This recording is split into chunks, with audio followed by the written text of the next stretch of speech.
So what you see here is two boxes. The upper box is represented by the Q20 or Q21. What's happening is SIP signaling is coming into that. Obviously the SIP traffic is going to go to a switch, to an application server or something. When a phone call is established through a series of 200 OK messages, that audio will be routed to the media plane of the Q50. And the Q50 itself could have many different IP addresses serving many different media gateways. And basically we're going to have virtual media gateways configured on the Q50 to support the audio traffic. And again, we're going to control that audio traffic through a series of H.248 messages exchanged between the Q20, Q21, and the Q50. All right, here. What's going to happen here is these individual blades are going to be media gateways. They're going to have software functionality built into them to manage the media resources. They're going to have digital signal processors built into them on the data plane. So we're going to see this in this slide. Here we are. We've got media gateways, virtual media gateways, media resource managers, data planes connecting up to digital signal processors.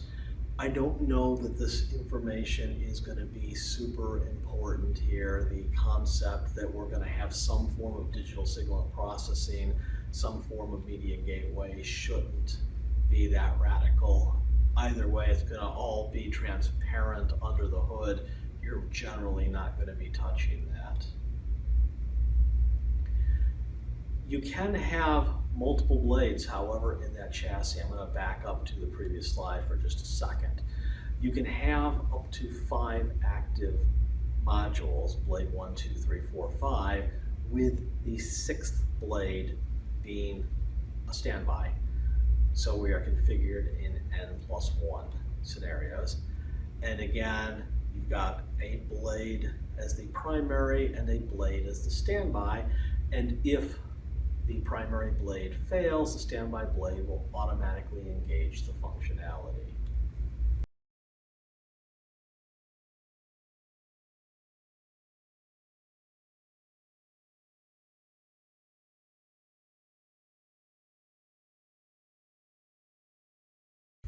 So the command and control is going to come into the blade itself as an H.248 packet.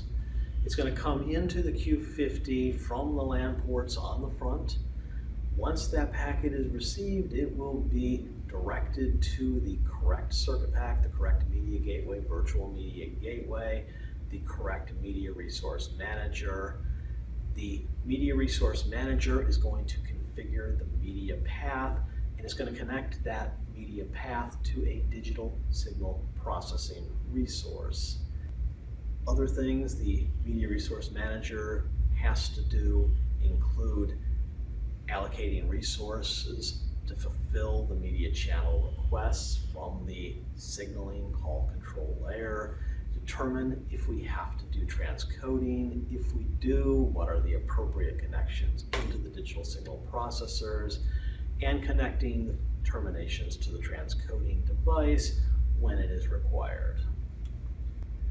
Each individual media gateway consists of a farm of up to 40 digital signal processors. Those farms are organized into 10x quad modules. All blades in your chassis have to have the same number of digital signal processors on them. These are going to be providing things like transcoding, DTMF relay, and inner working. What does that mean? That transcoding we kind of understand. I talked about that earlier, converting G729 to G711, etc.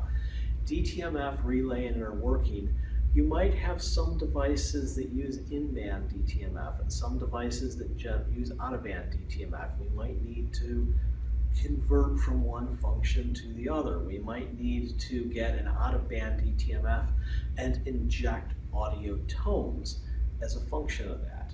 We might have to support some form of data fax inner working, transcoding of G711 to T38 as an example for fax.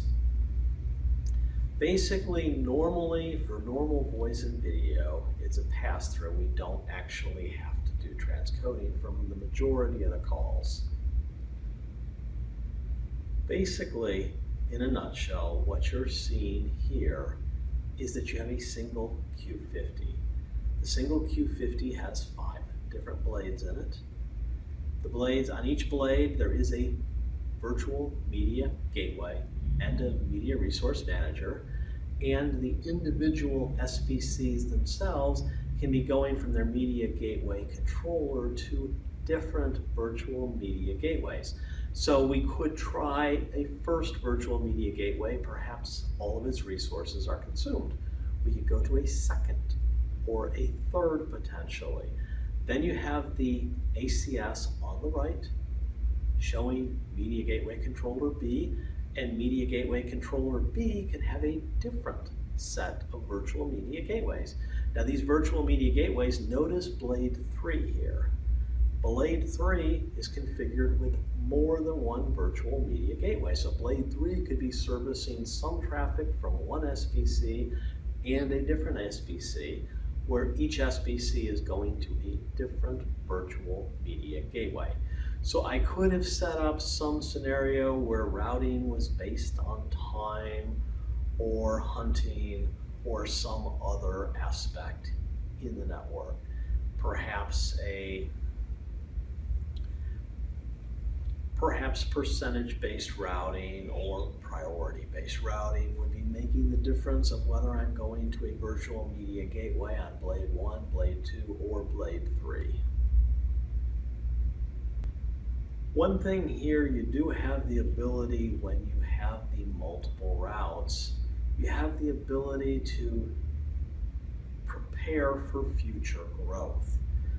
You might not necessarily see yourself exhausting a BMG at this point in time, but by specifying that there are multiple BMGs that a particular SBC can use, you're more likely to not run into a traffic exhaustion scenario. So again, we've already mentioned this, but the SBC manages SIP signaling in the Q20, Q21 hardware. It is going to communicate the Q20s, the ACS, advanced control software is going to communicate with the individual phones using SIP signaling. This would be shown by the gray lines where telephone traffic was being brought in on a particular realm to an ACS. The ACS was controlling the Q50s through the H.248 protocol. We see that here in red. And then the RTP itself was hairpinning through the Q50s. We see this showing up in yellow. Earlier, I identified what a realm name was, and very often customers have a single realm on the public-facing side and a single realm on the private-facing side, but that doesn't necessarily have to be the case. You could have one IP address range set up in interconnect mode. You could have a different IP address range or the same IP address and a different VLAN. We could be using VLAN tagging so that if VLAN tagging came in this way, we were in interconnect mode. If VLAN tagging was different, we could go to an application server. Again, the realm name was just a logical breakdown that should describe some level of the functionality of the platform. Am I going to go to an application server? Am I going to go to interconnect mode? Am I handling some features and functions based on what IP address the traffic came in on? Now, realms will be broken into two different portions. A realm is going to consist of a physical link to signaling for SIP signaling, like we see in this slide. Again, I've already kind of alluded to, we could be looking at VLAN IDs, we could be looking at VNet taggings. Basically, I've already identified there was a physical interface into the box for signaling. What we see here is the concept of a media realm. So a realm is going to break down into both signaling and media. And the media will tell us what the virtual media gateways are configured for use on that realm and where I should go. And then the combination of the SIP signaling and the media gateway will be required in order to set up this audio path. Again, any realm can have bandwidth requirements, multiple routes. Each audio route would have its own unique realm ID, and that would basically marry into the realm itself. What we see here is a scenario where you have a SBC connected into virtual media gateways. And we've got to make a selection of what virtual media gateway do we want to go to. So we're going to ask, first of all, are we only linked to one realm? If the answer is yes, are we at max capacity? If no, we'll select that virtual media gateway.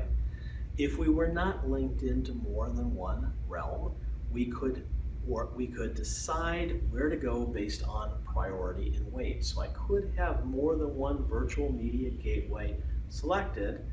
And again, it's going to basically come down to, even if you're using priority and weight, have we reached max capacity? If the answer is no, go there. If the answer is yes, do we have an alternative we can go to?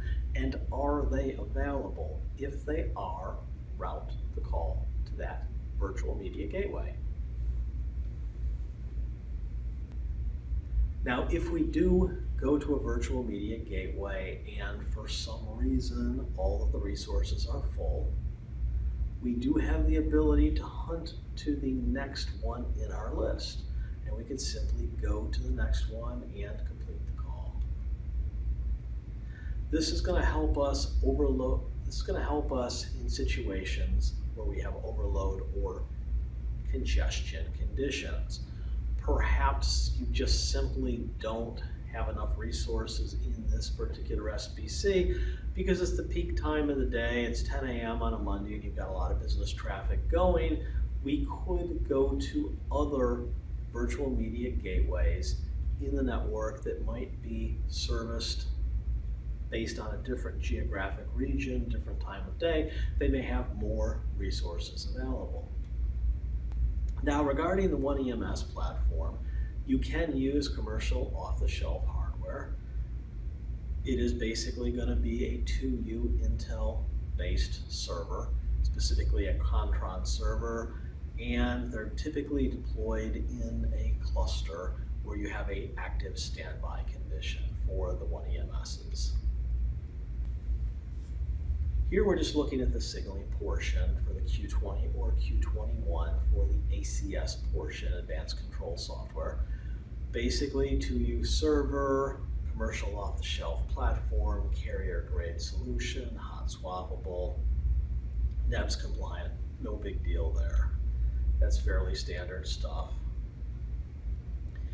The Q20, again, 16 gig of RAM. I don't have a lot to say about these. These are fairly standard. The Q20, 16 gig of RAM. The wattage is going to be basically about the same, 45 pounds, no big deal there. Q21, same thing there. The big difference is 32 gig of RAM instead of 16, 45 pounds again, but the dimensions are identical, and as are the power. This is just showing the hardware associated with Q21. You're going to have some control buttons here. Button A is going to go ahead and give us, circle A is going to give us some indication of what's going on through an LED display. Circle B, RJ45 communication port, circle C, USB port. There is a captive screw where we see D, so you can remove that cover. When you remove that cover, what you have is hard drive slots, and you can see slot A through F. We can see that we have control buttons, again, USB ports, SD flash card ports, and ESD grounding points. No big deal there, that's all fairly standard. So you're going to have a power button, a system reset button on the front of that unit, system status LED, fan status LED. You're going to have little LEDs for critical and major alarms, power alarms, hard drive activity, network controller activity. No real big deal there. On the Q20, the back of it, again, you're going to have spots out for console cables, video cables, USB sockets. If you're using this in a distributed mode, you won't have more than likely the media card there, but you could have taken an older unit with a media card and upgraded it to a distributed SBC. So the media card itself should not be a determining factor about what configuration you're in. Again, there's just fairly standard connectors on the back here, and you can read this as well as I can say it, so I'm going to skip it here. Again, Q21 rear view, very much the same thing we just looked at with the Q20. The drives on the units are always hot swappable, so you can pull them out and put them back in with the power system being powered on. Now let's take a look at the Q50 front view. Again, the biggest difference here is we're going to have two switches built into the front. You can see multiple LAN ports. Switch 0 or switch 1 will be active. There is a fan tray there on both sides. Slot numbers are going to go from 1 to 6, bottom to top, so the bottom will be slot 1. Again, these are just individual blades, so you can always have up to 5 active blades and 1 reserve blades. This is just a closer view of the actual switch. Again, we just looked at this. There are actually 2 of them, Ethernet 0 and Ethernet 1. You have multiple LAN connect cables into the platform. We can see a locking screw down on the left. And of course, you have the ability to support different types of physical connectors, SFP connectors, for port 1 to 6. So you could have an optical or a copper connection into the platform. So again, here we see the different SFP module types and the speeds they support. No real big deal there. I am stepping through this material a little bit faster because frankly there's just no way to wax philosophical about an Ethernet port connection. You've either seen SFPs or you haven't. You can pause the video at any time if you want to read any particular slide. And of course we've got LEDs associated with all of those connectors, and we can see here the states are green, amber, or blue. Regarding the LEDs here, we can see that if the port LED is off, we don't have a link. If the port is on solid, we've got a link and no traffic is present. If it's on green flashing, we have traffic. So you can see there are some various different states that these LEDs could show. And again, this shouldn't be too surprising. It's not rocket science. You're going to have one of these as active and the other is standby, and if one of them fails, the other one picks up the load immediately. Nothing new here. This is just showing the blade. It might be of interest to you. You can see the different digital signal processors, DIMM modules in the blade itself, and you can see some of the different plugins associated with the card. Okay. So for the individual blades, they have an out of service and in service LED display on them. And you can see that there are 5 different states. And depending on whether an LED is lit up green or lit up red, would tell you which of these 5 states you're in. So I see state 4 has a non-illuminated out of service and a green in service. It tells me the blade's enabled, the blade is booted, it's performed diagnostic, and that you cannot safely remove this blade. So again, you can read these different states as well as I can. So there is a hot swappable LED on the right, and there are 4 states associated with the hot swappable LED. And again, you're going to be able to tell what the state of the hot swappable capability is depending on how that LED is illuminated. The fan assemblies themselves were left and right. There are status indicators, handles associated with that. No big deal there. Okay, let's talk about the Genview-One EMS here. The Genview-One EMS can be accessed a number of different ways, or more correctly, the different pieces of hardware can be accessed in different ways. I can get into any of these individual components through the Genview-One EMS, or I can have a command line interface session established to the individual boxes. So it just depends. Do you want to SSH into the management interfaces directly? Do you want to go into the Genview-One EMS? You have full provisioning capability through the Genview-One EMS, and I can get into the different boxes that way. Now, as far as the Genview-One EMS management, wow, this is a busy slide. This is just showing the hardware can SFTP billing records to your billing server and to the Genview-One EMS. We can send SNMP traps between the boxes and the Genview-One EMS. Not a real big deal there. We do have the ability to configure the individual products via netconf. That's new. That was a release 10 feature. Prior to that, we used REST or SOAP as legacy interfaces into the platforms. The Genview-One EMS can go out via netconf and configure the boxes. Prior to this, if you were using the RSM had its own database and it might be out of sync with the individual SBCs. That problem is gone, as is the problem of the right version of Java.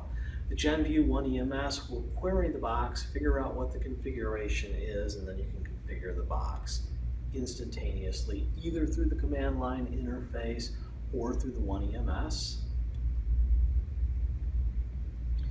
When you log in to the One EMS, basically it's going to be by placing an IP address into your browser, entering the correct username and password, and you will be presented with the window in the lower left-hand corner. From there, you'll be able to select the node you want to select and right mouse click on it to provision it.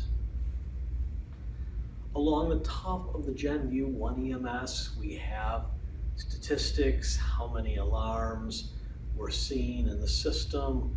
You've got some icons across the top which are used to drill down into faults or security or system or individual devices. There is a list of devices on the left, and I have the ability to click on any of those devices. I can select configure at any time. If I click on one of those devices, the alarms present for that particular device appear in the bottom panel. When you're using the Genview-One EMS, you can hover your mouse over any of the icons on the map, and it will pop up a description and summary window, which we see here. You'll see the connection state, the IP addressing, how many critical, major, minor warnings you have for that particular node. You'll be able to pull up statistic information for a particular node using the Statistics tab up at the top. This is going to allow you to open up a table, which is going to allow you to select nodes, dates, times, ranges, phone numbers, and pull up graphs. The Security tab will allow you to control audit functions for security, who's allowed to provision what, see a record log of configuration changes made by the netconf command. Again, this should be fairly standard to you. I haven't seen a system in the last 20 years that didn't have these functionality. You have the ability to control users, and permissions can be set at the user level, or a user can belong to a security group and permissions can be assigned to the group level. In order to configure any of the devices, you simply hover over the icon, right mouse click, and select Configure App. and a slightly different graphical window than you might be familiar with opens up for provisioning. It's a very much simplified window compared to the RSM, and you can drill down. The biggest difference is you have plus symbols. You drill down into the individual parameters you want to configure, where if you were used to the RSM, you had individual text boxes. Now, if you are a customer who has used the legacy SBC a lot in the past, you're familiar with the command line interface. That command line interface still exists in Release 10, but there is a parallel interface you can use called netconf. And netconf basically is just a slightly different way of going about a command set.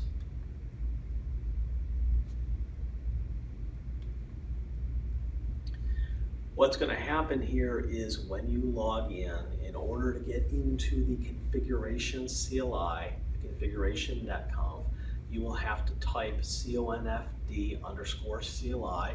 This will take you into the configuration parameter.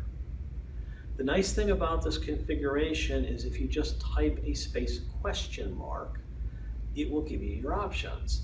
What we see here on this slide is I'm typing config, so clearly I know I wanted to go into the confd CLI, and then I wanted to go in and make a configuration change. I would type config. If I were now to type question mark, it would show me what I could configure, and I could make a choice, space question mark, make another choice. It's actually much simpler to provision this way than the legacy CLI was. What we see here is the execution of a question mark, and I can see the possible completions from the menu. It's just a much quicker way of navigating through the system. For example, if I typed show, I could see a list of optional choices. And then from there, I can make a decision I wanted to show space hardware. And I might have done another question mark to see that summary was a possible choice after the word hardware. And then from there, you'd hit enter and it would display the hardware summary. So the question marks would help you drill down very quickly, very easily through the menu trees. So let's go ahead and take a look at licensing. Licensing exists in many different places. Licensing is going to be placed into the ACS, the Q20s, the Q21s. It's going to control usage, limits based on purchases. For example, if you didn't buy blacklisting, you won't be able to use blacklisting. Basically, licenses are valid until their expiration date, although we typically do have a grace period built in. So you need to be aware if your licenses expire, when they're going to expire and how often. So you could be licensed for each component of the distributed SBC. Again, we'd specify capacity limitations associated with the device and the features you were allowed to use. These licenses are going to typically lock into Ethernet 0 of the MAC address, and they're going to be good for a particular software version. If you're licensed for 10.0.0.0, you don't need a new license until you go to 10.1. Basically, the license is going to specify all of the capabilities associated with the device. Now, the distributed SBC, basically, again, same idea. The license is going to lock into Ethernet 0. Again, it's going to be licensed for a particular build. I'm not going to keep stating all these points. The person that put the slide deck together felt I needed to make that point on every single slide. But with the distributed SBC, it's basically going to control how many ports, how many V ports, how many transcoding ports you're going to have on the SBC. The One EMS licensing is going to be uploaded through the browser interface, and when you see it expired, you'll be able to go and click the browse icon and upload a new button. So again, licensing is going to exist for the Q20, the Q21. Licensing for the D-SBC will be divided into different categories. Components, each individual component of the D-SBC, the individual features of the D-SBC, and what the capacity Q50 itself doesn't maintain any licensing. The Q50 is going to be controlled by the license on the Q20 or the Q21. The license itself might have an expiration date in there, or you might have a perpetual license. It's important to know the difference. And the individual features there are either going to be enabled or disabled. We see some small subset of features here in this text box. For example, DTMF generation, call admission control. Again, I'm not going to go through every single one of these slides here. If you're licensed for the G729 codec, you'd see it here, etc.